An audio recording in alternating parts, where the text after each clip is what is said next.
बच्चों, मैं प्रिया राठौर, नाम तो सुना ही होगा आपने, और मैं लेकर आई हूँ आपके लिए आज का नया वाला चैप्टर, और वो है हमारा चैप्टर नंबर 11 जो कि हम शुरू करने वाले हैं, यानी कि जैव प्रौद्योगिकी के सिद्धांत और प्रक्रम, principle and process of biotechnology, जिसकी रामायण हम पिछले 4 चैप्टर से पढ़ते आ रहे हैं कि आगे पढ़ेंगे बायोटेक्नोलॉजी, जेनेटिक इंजीनियरिंग, बस वही शुरू होने वाला है। तो इंतजार की घड़ियां खत्म और आज जो है इस चैप्टर की शुरुआत करेंगे क्लास 12th का। लेक्चर नंबर आज हम पढ़ने वाले हैं, वही पहला लेक्चर है, शुरुआत करेंगे आज। तो देखते हैं कि क्या है इस चैप्टर में। तो चैप्टर फ्लो में हम वही आज इंट्रोडक्शन देखेंगे कि क्या हमें पढ़ना है इसके अंदर, जैव प्रौद्योगिकी के सिद्धांत देखेंगे कि किन प्रिंसिपल्स पे काम करती है ये टेक्नोलॉजी।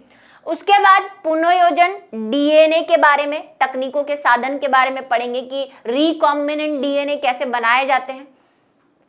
पुनर्योगज की डीएनए तकनीक के प्रक्रम, प्रोसेस क्या है उसके बारे में पढ़ेंगे और हमारे फेवरेट क्वेश्चन आंसर करेंगे। ठीक है, चलिए तो शुरू करते हैं।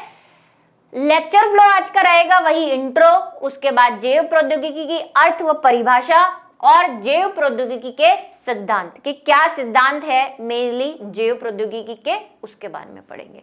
ठीक है, चलिए तो और काफी कुछ और भी। तो प्रस्तावना की शुरुआत करने से पहले जरा इसको देख लीजिए। अगर आपको थोड़ा सा भी ध्यान जा रहा है तो आपको अजीब लग रहा होगा कि मैम ये फ्रूट तो गलत है ना, ऊपर तो इसमें नींबू दिख रहा है और अंदर तो इसमें कीवी दिख रही है। लेकिन हैरानी की कोई बात नहीं है, क्योंकि हो सकता है फ्यूचर में कि आपको ऐसे नींबू मिले जिनमें कीवी का टेस्ट आए। और जैसा कि मैंने आपको पहले भी बताया कि आजकल ऐसे आलू आने लग गए हैं जो पर्पल कलर के आलू होते हैं जिसमें कार्बोहाइड्रेट नहीं होती, डायबिटीज वाले के लिए। तो कोई हैरानी वाली बात नहीं है कि आपको मैंगो के अंदर एप्पल का टेस्ट मिल जाए, है ना, जो लोग एप्पल नहीं खाते हैं। और मैंगो की प्रॉपर्टी के साथ आपको उसमें ऐसे फ्रूट का टेस्ट मिल जाए जो आपको अच्छा मिलता है, पाइनएप्पल का मिल जाए। तो ज्यादा हैरान करने की जरूरत नहीं है, क्योंकि ऐसा हो रहा है, कर रहे हैं और आगे भी हो सकता है। ठीक है, यही पढ़ना है कि आखिर ये होता कैसे है, तो ये कैसे होता है इसके बारे में हमें पढ़ना है। तो जब से मेंडल, देखो इसीलिए मेंडल को जो है हम क्या कहते हैं, जेनेटिक का फादर कहते हैं, क्योंकि उन्होंने जो शुरुआत की थी उसके बाद बाढ़ सी आ गई थी चीजों की, और आज तक हम जो करते आ रहे हैं वो उनके दिए हुए। इसलिए आपको याद है मैंने उनके ऊपर जो है हार चढ़ाया था कि भाई जो कुछ भी आप हो, जो कुछ भी आप कर रहे हो, जो कुछ भी आप समझ रहे हो, सब इनकी मेहरबानियों से हो रहा है। तो मेंडल ने जब 1900 में 1900 में, क्या मेरा वो 19 जब मैं बोलती हूँ ना तो मेरा बर्थ ईयर है 1990, तो वो 90 बोलते हैं, आगे 90 बोलने की आदत है मुझे, इसीलिए। ठीक है, 1900 यानी 1900 में जब मेंडल ने अपने जो कामों को उजागर किया था, जब वो बुक में पब्लिश हुए थे उनके काम, जब तहलका मच गया था, उसके बाद से वैज्ञानिकों ने बहुत सर्च की जीन्स पे, डीएनए पे। हालांकि उनको नहीं पता था कि वो जीन्स है, लेकिन उनके इन काम की वजह से फिर हमने डीएनए, जीन्स और इन सब की खोज की। और उसके बाद आज हम इतने डेवलप हो गए हैं कि हम उनके साथ छेड़छाड़ करने पे लग गए। पहले तो हम उन्हें सिर्फ खोज रहे थे, अब हमने उन्हें खोज लिया है और अब हम उनमें चेंज करने लग गए, है ना। इंसान की प्रकृति है कि वो हर चीज को चेंज करता है, लेकिन यहाँ पे जो हम चेंज करने वाले हैं वो फायदे के लिए चेंज करने वाले हैं। कि अगर दुनिया में किसी चीज की कमी है, प्रोटीन की, विटामिन की, कार्बोहाइड्रेट की, या किसी को कोई बीमारी है, और अगर आप उसको डीएनए या जीन में कुछ ऐसे चेंज करके उसको सही कर सको, तो ये तो उसके लिए वरदान है। और यही पढ़ते हैं हम बायोटेक्नोलॉजी के अंदर। बायो मीन्स जैविक, टेक्नोलॉजी का मतलब, टेक्नोलॉजी आप देखते हो ये कंप्यूटर है, इनको टेक्नोलॉजी बोलते हो ना, यानी ऐसी कोई चीजें जिससे आप लाइफ के अंदर, बायोलॉजिकल चीजों के अंदर टेक्नोलॉजी फिट कर देते हैं, कोई ऐसा चेंज कर देते हैं जिससे उसकी लाइफ चेंज हो जाती है। और उसी में आती है एक जेनेटिक इंजीनियरिंग, उसको भी पढ़ेंगे। जेनेटिक का मतलब वही जीन। इंजीनियरिंग किसको कहते हैं? इंजीनियरिंग में अगर आप एक थॉट अपने माइंड में लाते हो तो कहते हो कि ऐसा व्यक्ति, आपके घर में कोई बच्चा होता है वो बहुत तोड़ फोड़ करता है, कार खोल के रख देता है ना, कंप्यूटर खोल के रख देता है, तो आप क्या बोलते हो? ये इंजीनियरिंग बनेगा। बोलते हो ना। तो इंजीनियरिंग मतलब हमारा एक दिमाग में आता है कि जो इधर की चीज खोल के उधर लगा दे, उधर की खोल चीज के इधर लगा दे। तो ऐसा ही हम जीन्स में करते हैं, इधर का जीन्स लगा के उधर कर दो, उधर का लगा के इधर, और कोई नई चीज हम बना देते हैं। तो यही है बायोटेक्नोलॉजी और जेनेटिक इंजीनियरिंग। शुरुआत करते हैं प्रस्तावना से। सन 1900 में, जैसा कि मैंने आपसे कहा, मेंडल के नियम की पुनः खोज। भाई पहले तो वो उनको कुछ तवज्जो दी नहीं गई थी, है ना, मूर्खों की तरह उन्हें कहा था कि अरे आपको कुछ नहीं आता है। उसके बाद हमें उनकी वैल्यू पता चली, तो हमने फिर उनकी पूजा अर्चना की। को लेकर आनुवंशिकी के क्षेत्र में लगातार क्रांतिकारी उपलब्धियां हासिल होती रही, जिन्होंने आधुनिक जैव प्रौद्योगिकी यानी कि बायोटेक्नोलॉजी के नए युग का सूत्रपात किया। ठीक है, यह तकनीकें हमें विभिन्न जीवों के जीनोटाइप में फेरबदल, जीनोटाइप समझ गए ना भाई, पढ़ के आए हो सब जीन वीन। जीनोटाइप का मतलब ऐसी चीजें जो हमें जीन को स्टडी करने पर पता चलती है। एक होता है फिनोटाइप जो बाहर से देखने पर पता चलता है, एक हमें जीन्स को देख के पता चलता है कि इसमें ये वाला जीन है तो इसकी आंख का कलर ऐसा होगा, तो उसको कहते हैं जीनोटाइप। जीनोटाइप में फेरबदल यानी कि चेंज करके मानव रोगों के उपचार हेतु बेहतर औषधियों के उत्पादन के अवसर उपलब्ध कराती है। बना क्या रहे हैं हम, अच्छाइयों के लिए यूज कर रहे हैं इन चीजों को, ठीक है, बेहतरीन बनाने के लिए। जिसका सबसे बड़ा एग्जांपल मैं आपको हमेशा से देती आ रही हूं, इंसुलिन। डायबिटिक पेशेंट्स होते हैं, उनको आपने देखा, उनको इंजेक्शन दिए जाते हैं इंसुलिन के। वो इंसुलिन कहाँ से आ रहा है, तो कुछ नहीं करते, पढ़ेंगे हम थोड़ा सा अभी जैसे जैसे आगे बढ़ेंगे। हम क्या करते हैं कि हमारे इंसुलिन का जीन निकाल लेते हैं, या पिग से भी लिया जाता है, पिग का और हमारे इंसुलिन का थोड़ा सा जो है इंसुलिन मिलता जुलता है, तो वहां से इंसुलिन का जीन निकाल दो, या अपने आप में से जो इंसुलिन बना रहा है, जिसमें अच्छे से इंसुलिन बन रहा है, उसका जीन निकाल के बैक्टीरिया के अंदर डाल देते हैं। बैक्टीरिया की प्रॉपर्टी आपको पता है, भयंकर वाली है ना। बस उसको तो क्या होना है, उसका जीवन का एक ही सिद्धांत है, बस मल्टीप्लाई करना है उसको, और यही उसका रूल है। तो वो मल्टीप्लाई करता है 1 से 2, 4, 6, आपको पता ही है ना। 1 घंटे में कम से कम 2 करोड़ टाइप के बैक्टीरिया जो है प्रोड्यूस हो सकते हैं। तो ये बैक्टीरिया जब प्रोड्यूस होते हैं, तो वो जैसे जैसे वो प्रोड्यूस होंगे उस जीन को लेके भी बढ़ाएंगे, क्योंकि जीन क्या होगा, उनके अंदर जाके डीएनए के साथ बाइंड हो चुका है। अब जब जब वो मल्टीप्लाई करेंगे, वो हमारा जीन भी मल्टीप्लाई करेगा। तो हमारे पास जो पहले एक ही जीन था इंसुलिन का, हमारे पास अब करोड़ों इंसुलिन के जीन हो गए, और फिर हम उस जीन को निकाल के उससे इंसुलिन पैदा कर सकते हैं, या उस बैक्टीरिया से ही इंसुलिन पैदा करवा सकते हैं। सुनने में कैसा लग रहा हो, हवाई ये बातें लग रही होंगी ना, बट इट्स पॉसिबल। आपको जो बताया मैंने, डायबिटीज पेशेंट को इंजेक्शन जो दिया गया है।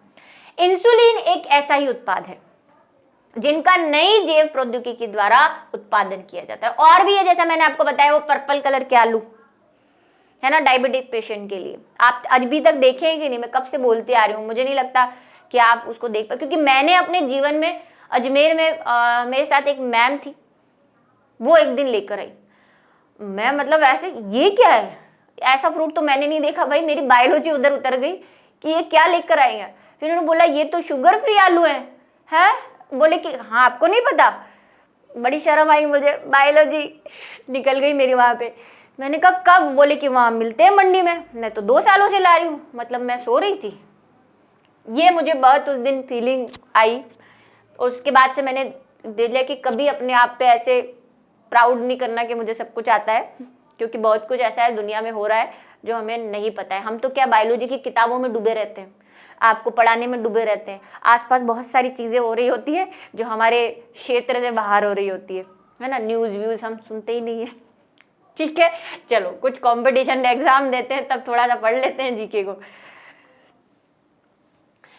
जीवाणुओं में आनुवंशिक उलटफेर कर रहे पर्यावरणिक प्रदूषण को खत्म करने में सक्षम बनाया। भाई यही नहीं कि हम चीजें ही बना रहे हैं, हम इन्वायरमेंट में भी ऐसी चीजें कर रहे हैं जो पर्यावरण प्रदूषण को खत्म करे। जैसा कि पिछले चैप्टर में हम पढ़ के आए, वहां पे क्या किया हमने, माइक्रोब से नाइट्रोजन फिक्सेशन करवा रहे हैं, मिट्टी की खाद्यता कर रहे हैं, जिससे कि पॉल्यूशन कम हो रहा है क्योंकि रासायन यूज नहीं कर रहे। ठीक है, तो ये सारी चीजें भी इसके अंदर आई। यहाँ पे आपको ये चूहा परेशान कर रहा होगा। ये देखो, ये चूहा अगर आप इसको ध्यान से देखोगे तो इसके पीठ पे आपको कान दिख रहा है। साइंटिस्ट ने क्या किया कि चूहे के अंदर वो जीन डाल दिया जिससे कि हमारा कान बनता है। जीन डाला तो पता चला उसकी पीठ पे कान हो गया। ये सही का चूहा है, फेक नहीं है ये। ऐसे ही उन्होंने जो हमारे हेयर ग्रो करते हैं, भाई ये तो आप फिक्स हो गए ना कि हर जीन एक लक्षण को बनाता है, तो जिसकी वजह से हेयर ग्रो होते हैं उस जीन को भी चूहे में डाला था, तो चूहे के ऊपर बाल ही बाल आ गए थे काले कलर के। और ऐसा कोई, आप वो देखी होगी आपने क्रिश मूवी, खतरनाक वाली, है ना। कई बच्चे मुझसे पूछते मैम ऐसा पॉसिबल है क्या? मैंने कहा विज्ञान है ये, कभी ना कभी देखो, अब चूहों पे चल रहा है एक्सपेरिमेंट, हो सकता है मानवों पे भी चले।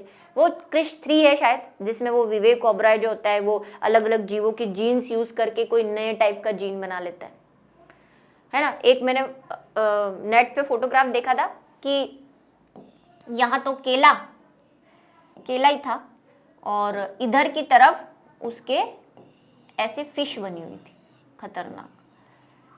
हालांकि ये फेक है, अभी तक ऐसा हुआ नहीं है, लेकिन हो सकता है।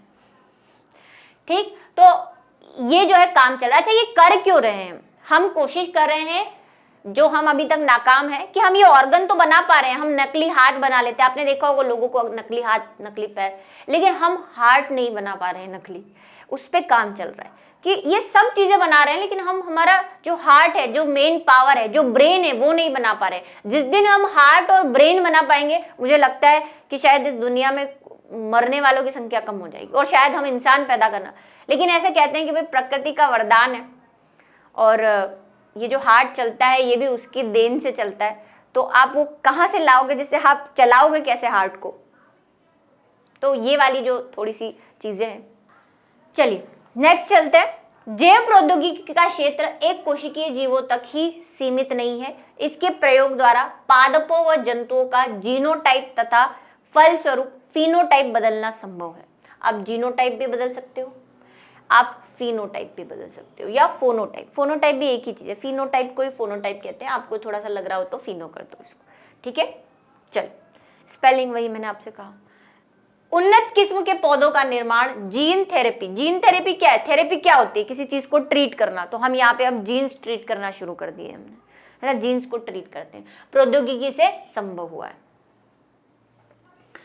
जैव प्रौद्योगिकी का अर्थ व परिभाषा, कि अब जैव प्रौद्योगिकी की परिभाषा क्या है? तो सिंपल शब्दों में हम ये कह सकते हैं कि जीव में या जीव से जुड़े हुए जीन्स में ऐसे परिवर्तन करना जो आगे की प्रगति के लिए या प्रौद्योगिकी के लिए बहुत महत्वपूर्ण है, वो जीव प्रौद्योगिकी कहलाते हैं। चाहे तो किसी जीव में परिवर्तन करो, उसके जीन में करो, कैसे भी करो, वो सब कुछ क्या है? जैव प्रौद्योगिकी के अंतर्गत आता है। तो 2 डेफिनेशन मैंने यहाँ पे लिखी है, आपकी जैसी श्रद्धा हो उस हिसाब से आप याद कर सकते हैं। जैव प्रौद्योगिकी शब्द की उत्पत्ति जीव विज्ञान के तथा प्रौद्योगिकी अथवा तकनीक शब्दों के मेल से। एक तो जीव विज्ञान बायोलॉजी, इसलिए तो बायोटेक्नोलॉजी कह रहे हैं, और दूसरा शब्द है तकनीकी या प्रौद्योगिकी, यानी कि टेक्नोलॉजी शब्द के मेल से हुई है, जिसका सरलतम जो अर्थ हम निकाल सकते हैं वो है तकनीकी तथा प्रौद्योगिकी में जीव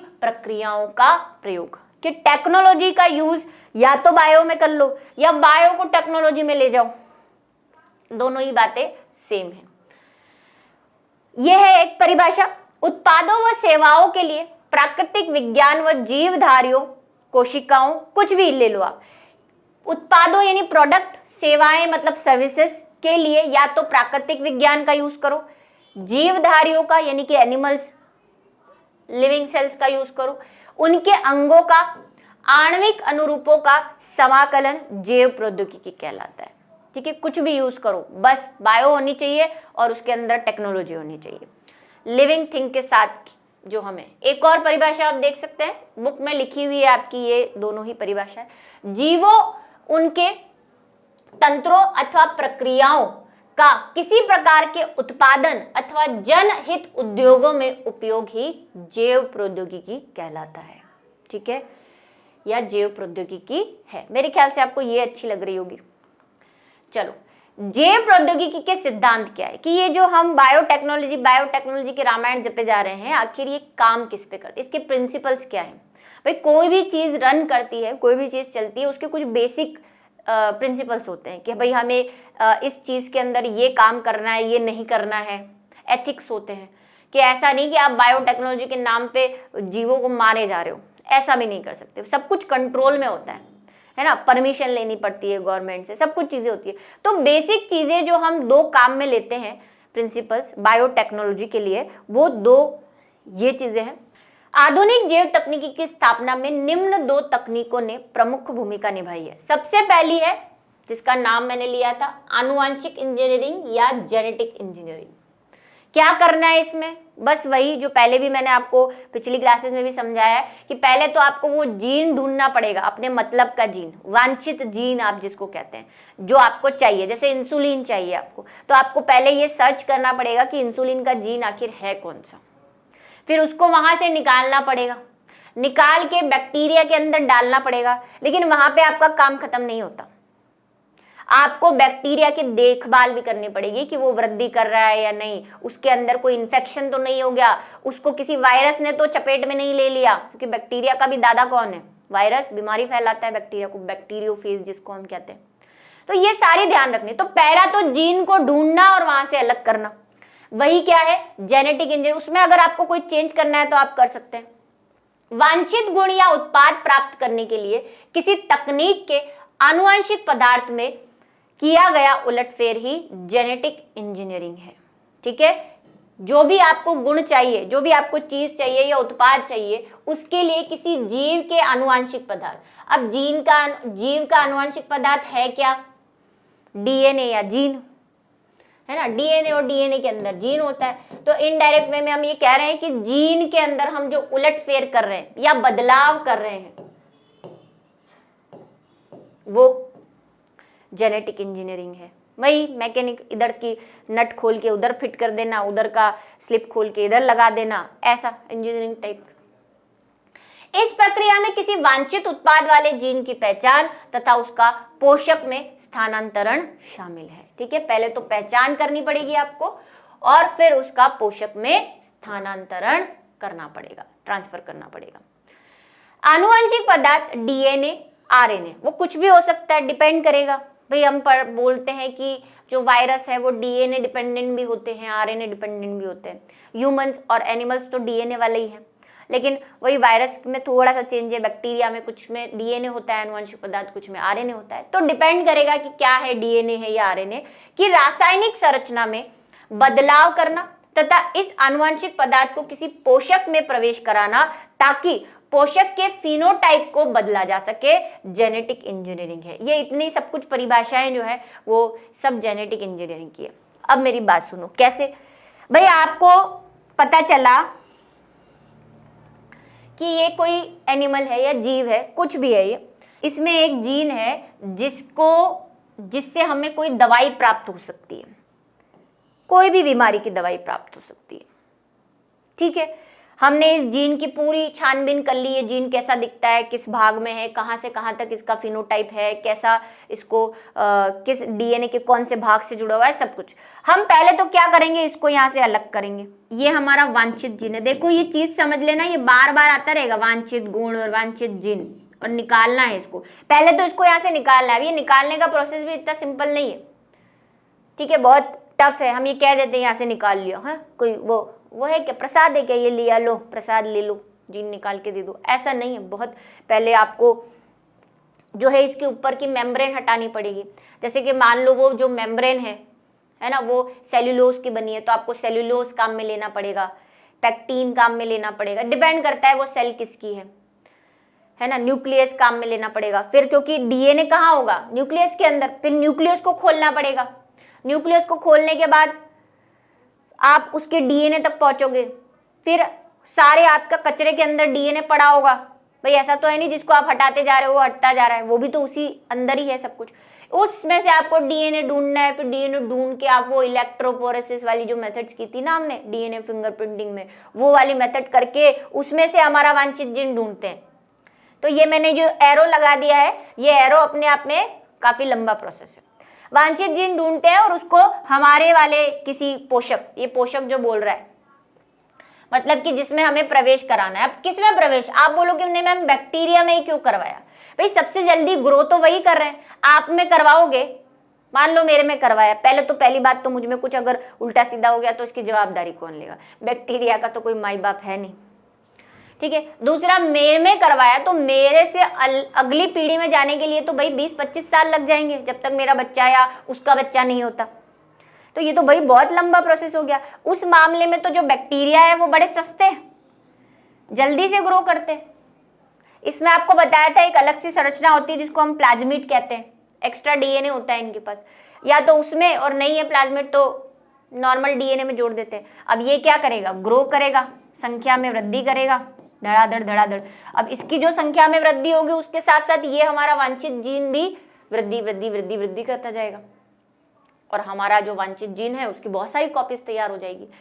और अगर ये उसमें जाके मान लो वो दवाई पैदा भी कर रहा है ना, जिस दवाई के लिए हमने जीन निकाला है, मान लो ये दवाई बना रहा है इसके अंदर, तो फिर हम वो दवाई कलेक्ट कर लेंगे, हमें तो कोई नुकसान नहीं है, ठीक है। इस तरह से पहली वाली स्टेप में क्या करते हैं? जेनेटिक इंजीनियरिंग, मतलब वही छेड़छाड़ इनके साथ। अब है रासायनिक इंजीनियरिंग। रासायनिक इंजीनियरिंग क्या है कि आपने वो डाल दिया उसके अंदर अपना जीन, उसको आप वही कहाँ पे? संवर्धन माध्यम डालना है। भाई बैक्टीरिया ऐसे थोड़ी ग्रो करेगा, रिश्वत देनी पड़ेगी उसको वो खाना देना पड़ेगा जिसमें वो अच्छे से ग्रो करे। तो उसको कल्चरल मीडियम में डाल के ग्रो करने के लिए रख देते हैं, लेकिन उसको अकेला नहीं छोड़ सकते, बिल्कुल भी नहीं। आपको वहां पे निर्जमीकृत कंडीशंस यानी कि स्टेराइल कंडीशन रखनी पड़ेगी। हो सकता है वहां पे कोई वायरस आके उस बैक्टीरिया में कोई बीमारी फैला दे, तो आपके तो किए कराए पे पानी फिर गया। इतनी मेहनत जो आपने निकालने में डालने में की थी वो तो बर्बाद। तो आपको वो सारी कंडीशंस प्रोवाइड करवानी पड़ेगी, उसके खाने पीने से लेकर वो उसको कोई वायरस या बैक्टीरिया इन्फेक्ट नहीं करे, वो सारा सब कुछ आपको ध्यान रखना पड़ेगा। वो किस में करते हैं? वो केमिकल इंजीनियरिंग में करेंगे। वो सारा रसायनों का काम एक तरह से आप समझ सकते हैं कि जहां पे केमिकल यूज होते हैं। प्रक्रियाओं में संदूषण रहित, संदूषण का मतलब वही कंटामिनेटेड फ्री है ना, निर्जमीकृत जिसको आप कह रहे हैं, तथा निर्जमीकृत ये लिखा हुआ है, अथवा निर्जमीकृत यानी स्टेराइल परिस्थितियां बनाए रखकर केवल वांछित सूक्ष्म जीव जो हमें चाहिए। ऐसा नहीं है हमने तो कल्चरल मीडियम ए बैक्टीरिया को दिया, मान लो आपने यहाँ पे अपना वो जो बनाया था बैक्टीरिया उसको डाला, हवा से वहां पे दूसरे बैक्टीरिया भी आ गए, वो बोले अरे आज तो पार्टी है, जिमन चल रहा है ना, वो भंडारे होते हैं ना वहाँ पे जिमन चलता है, तो वहाँ सब लोग आ जाते हैं, अच्छा अच्छा चलो आज तो भंडारा है, जिम के आते हैं। ऐसा प्रोग्राम नहीं करना है यहाँ पे, वरना आपके इसको तो मिलेगा नहीं, दूसरे बुक्कड़ ज्यादा खा जाएंगे। तो भाई ये ध्यान रखना है कि दूसरा कोई नहीं है। तो जो हमारा वांछित सूक्ष्म जीव है जिसको हम बढ़ाना चाहते हैं, या सुकेंद्रीय कोशिका है, अगर कोई बैक्टीरिया नहीं है तो भाई कोई यूकैरियोटिक कोशिका में आपने डाला है, बैक्टीरिया में नहीं डाल के किसी और सेल में, यूकैरियोटिक सेल में डाला है, कि बड़ी मात्रा में व्यावसायिक स्तर पर कमर्शियल यूज, इंडस्ट्रियल, क्योंकि आपको बहुत क्वांटिटी में बनाना है, वृद्धि सुनिश्चित कराना, ताकि जैव प्रौद्योगिकी उत्पाद जैसे एंटीबायोटिक्स, एंजाइम्स, वैक्सीन आदि का उत्पादन किया जा सके। ये सब जेनेटिक इंजीनियरिंग से बने हुए हैं।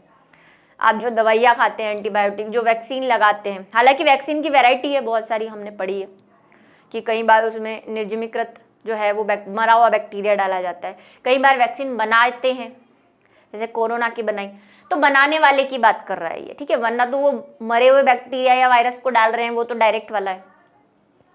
तो इन सब में जहां जहां केमिकल काम में आ रहे हैं बनाने में, उसको हम कहते हैं रासायनिक इंजीनियरिंग। ठीक, ये दो प्रिंसिपल थे, और इसके साथ ही देखो इस चैप्टर का जो इंट्रोडक्शन है वो यहाँ पे खत्म होता है, क्योंकि इसके बाद जो टॉपिक है वो थोड़ा सा लंबा है, उसको थोड़ा सा डिटेल में डिस्कस करेंगे और मिलेंगे अगली क्लास में अगले वीडियो के साथ।